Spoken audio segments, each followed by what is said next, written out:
Ովսե Շարվացյան, դուք Որսորդ միության անդամ եք,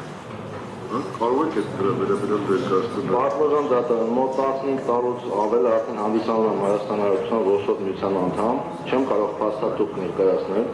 որովհետև այդ խուզարկության ժամանակ շատ խելացի քննչական կոմիտեն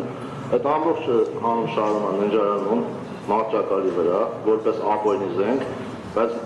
նաև շփոթմունք է իրենց մոտ երևի լինում, այդ ոսորդական գրքույկը եւ թույլտվություն դնում, հետը նկարում են ու տարածում են համացանցում։ Ինչ վերաբերում այդ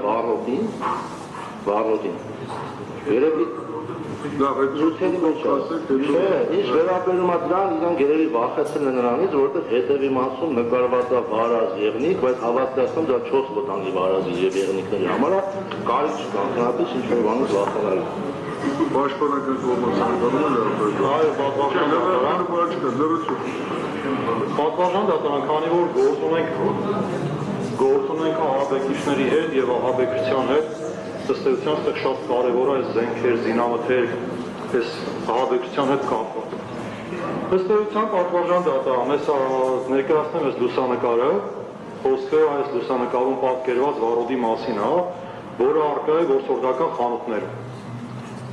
Այսինքն ինչի համար է սա նախատեսված։ Սա նախատեսված է ողորկափող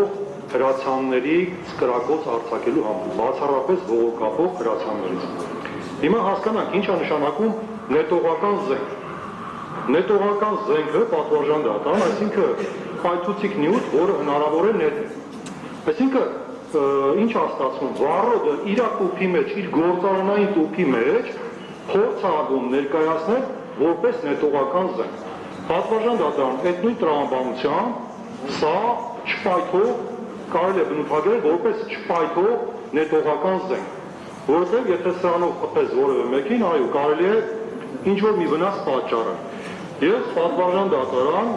որպես որսորդ միության անդամ եւ նաեւ որպես զինվորական ես համաձայն եմ, որ այդ նետողական զենքը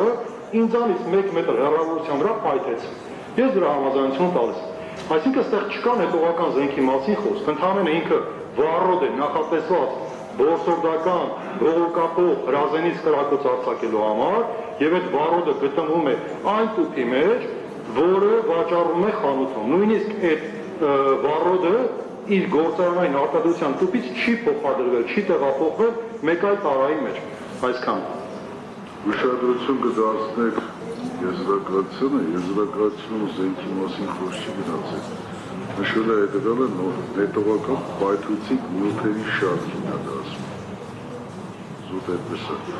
Փորձագետի մի րոպե նստեք, փորձագետին հրավիրելու հետ կապված մեղադրանքի կողմը ինչ ունի այս կապակցությամբ պատմելու։ Չկա, բայց ես համապատասխան փուլ եմ բնակում։